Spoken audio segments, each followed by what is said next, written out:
Halo semuanya, kali ini kami akan menjelaskan ragam-ragam bahasa dan contohnya apa saja. Yang pertama adalah idiolek. Apa itu idiolek? Idiolek adalah variasi bahasa yang khas dan unik milik setiap individu. Cara seseorang berbicara, pilihan kata, intonasi, bahkan logatnya itu semua bagian dari idiolek. Nah, yang kedua adalah dialek. Apa sih dialek itu? Dialek adalah variasi bahasa yang dipakai oleh kelompok masyarakat di suatu wilayah atau daerah tertentu. Biasanya dialek ditandai oleh perbedaan pengucapan, kosakata, dan struktur kalimat. Lalu yang terakhir adalah sosiolek. Apa itu sosiolek? Sosiolek adalah variasi bahasa yang dipakai oleh kelompok masyarakat berdasarkan status sosial, pekerjaan, usia, atau komunitas tertentu.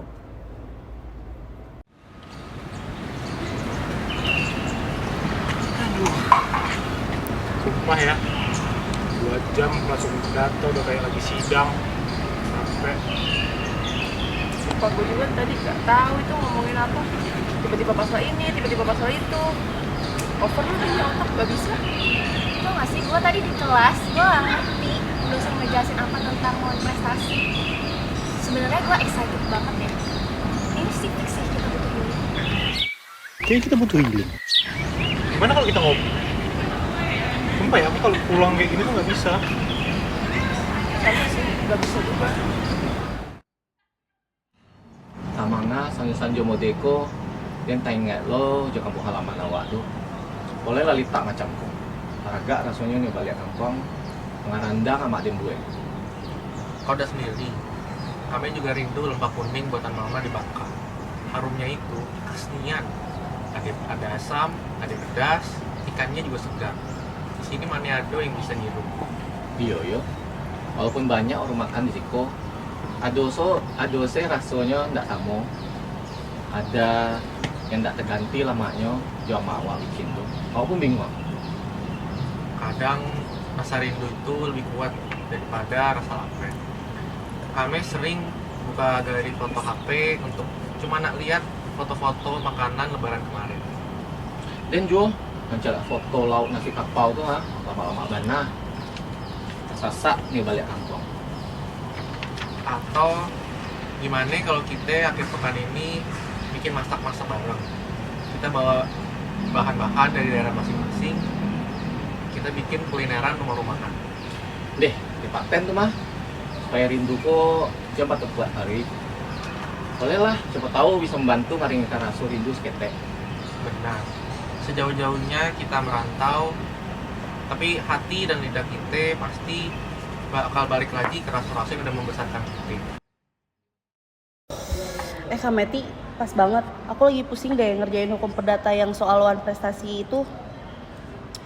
Wah, kamu juga ya? Aku baru baca satu jurnal tentang wan prestasi dan tanggung jawab debitur. Emang bagian mana yang kamu bingungin?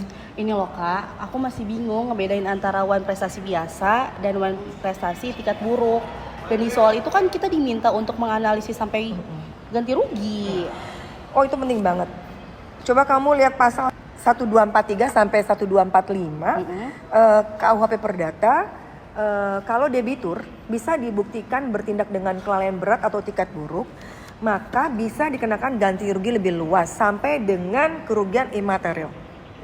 Oh, berarti kalau misalnya debitur sengaja menunda pembayaran padahal dia sudah mampu, itu bisa dikategorikan sebagai wan prestasi tingkat buruk. Betul. Dan dalam prakteknya itu harus dibuktikan dengan alat bukti yang sah, termasuk korespondensi atau saksi. Makanya penting kalau kita bisa cari putusan MA yang terkait dengan penanganan kasus serupa. Wah, terima kasih banyak ya Kak Meti, aku jadi paham.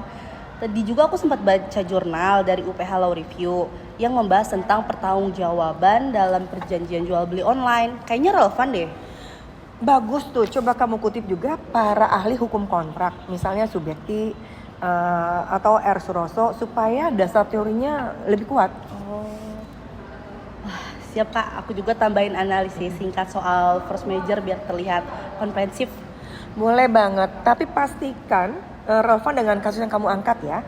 Jangan semua teori dimasukkan tanpa seleksi. Nanti Kak, terima kasih banyak atas masukannya ya.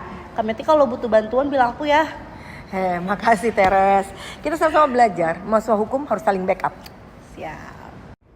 Halo teman-teman semua, terima kasih telah menyaksikan video dari saya dan teman-teman saya mengenai ragam-ragam bahasa. Teman-teman, saya juga di sini ingin mengakhiri video ini dari tugas mata kuliah Bahasa Indonesia. Semoga bisa bermanfaat buat kita semua. Terima kasih, salam.